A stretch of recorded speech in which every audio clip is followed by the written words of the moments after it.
ಹಾಸನ ಜಿಲ್ಲೆಯಲ್ಲಿ COVID-19 positivity ದರ ಹೆಚ್ಚಿರುವ ಕಾರಣ ತುರ್ತು ನಿಯಂತ್ರಣ ಕ್ರಮ ಕೈಗೊಳ್ಳುವಂತೆ ಜಿಲ್ಲಾ ಉಸ್ತುವಾರಿ ಸಚಿವರು ಹಾಗೂ ಅಬಕಾರಿ ಸಚಿವರಾದ ಕೆ ಗೋಪಾಲಯ್ಯ ಅವರು ಅಧಿಕಾರಿಗಳಿಗೆ ಸೂಚನೆ ನೀಡಿದ್ದಾರೆ.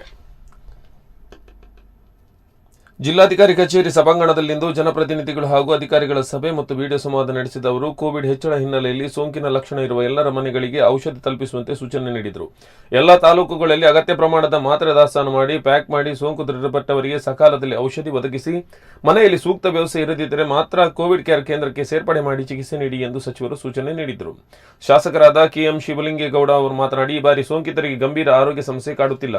ಹಾಗಾಗಿ ರೋಗ ಲಕ್ಷಣ ಇರುವವರು ಮಾತ್ರೆಗಾಗಿ ಆಸ್ಪತ್ರೆಗೆ ಅಲೆದಾಡುವ ಬದಲು ಹಳ್ಳಿಗಳಲ್ಲಿ ಶೀತ ಜ್ವರ ನೆಗಡಿ ಇರುವವರ ಬಗ್ಗೆ ಮಾಹಿತಿ ಕಲೆ ಹಾಕಿ ಮನೆಗಳಿಗೆ ಮಾತ್ರೆ ಪ್ಯಾಕೆಟ್ ತಲುಪಿಸಿ ಎಂದು ಸಲಹೆ ನೀಡಿದರು.